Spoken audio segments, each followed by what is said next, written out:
Jangan lupa subscribe, like, share, dan komen. Oke guys, halo guys, kita untuk latihan AM. Untuk latihan AM, gambar kadang-kadang, gambar daerah betung no, yang nanaja daerah betung jadi ucat paya bio. Gambar di sini nak terima latihan AM. Latihan gambar. Mengatakan kena kerja, nampak sudah jam 2. Nampak okey. Rekan-rekan di nomor 4. Nampak. Dari no Aceh mandum, hana jampu. Nampak. Hana jampu awak Aceh mandum no. Nampak bendera mentang. Bandera Aceh kena ngam. Nampak bangsa cuma baje kagak. Cuma hana ni simbol. Yang ni simbol tau. Baje berarti baje Aceh hit. Ya. Ini latihan militer gam. Tanya akan perang lom kali ni. Mesti harap akan perang lom. Cuma lagi apa ada bergayan. Tolong saatnya. Jadi macam mungkin lagi tengah baru kliki. Ya banyak. Seruan lama-lama no. Mati lah padu-padu tudro urung no. Memang latihan budi dari Thailand. Road. Segala macam nak senjata kan. Barang kadang dua halingan mudah namanya. Yo opera. Opera leo berarti RPG bageo menyangkut dengan benda okey. Lagi lambang.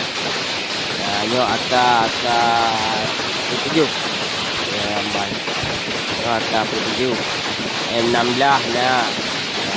Kadang-kadang 16 ya ini ya AWM minta barang ya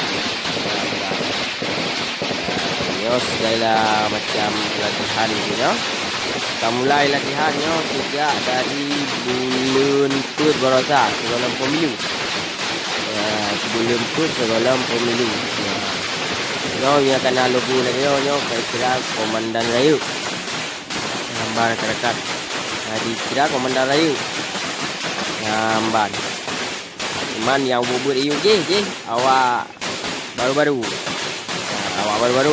yang leho ada mau besar lagi anda kita ada mau polisi dan mulai leho kene yang kurunga cenderung yo lagi sih ada yang Aceh Aceh tetap lagi leho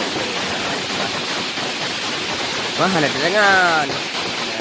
dengar ni anak dia orang Aceh hurung behu Aceh hurung jarang kau hurung bangai jadi saatnya katanya kan di bangai legop tadi dino bedah sama-sama dengan petri doper bangkit dengan doper petri air mandung gitu tak lawan tak bela bila nengrau nampak bila nengrau bila kumpul tak pedang dengan mereka nampak rakyat Aceh boleh sementara boleh duit bro hasil Aceh tak lelah ada Aceh boleh cok di Jawa awak Jawa pagi tunggu di di macam dia nak lebih juga ni nanti dek dari no angkut tadi dari dia cok angkut kena gitu sudah publik tu dan akan cari sejahtera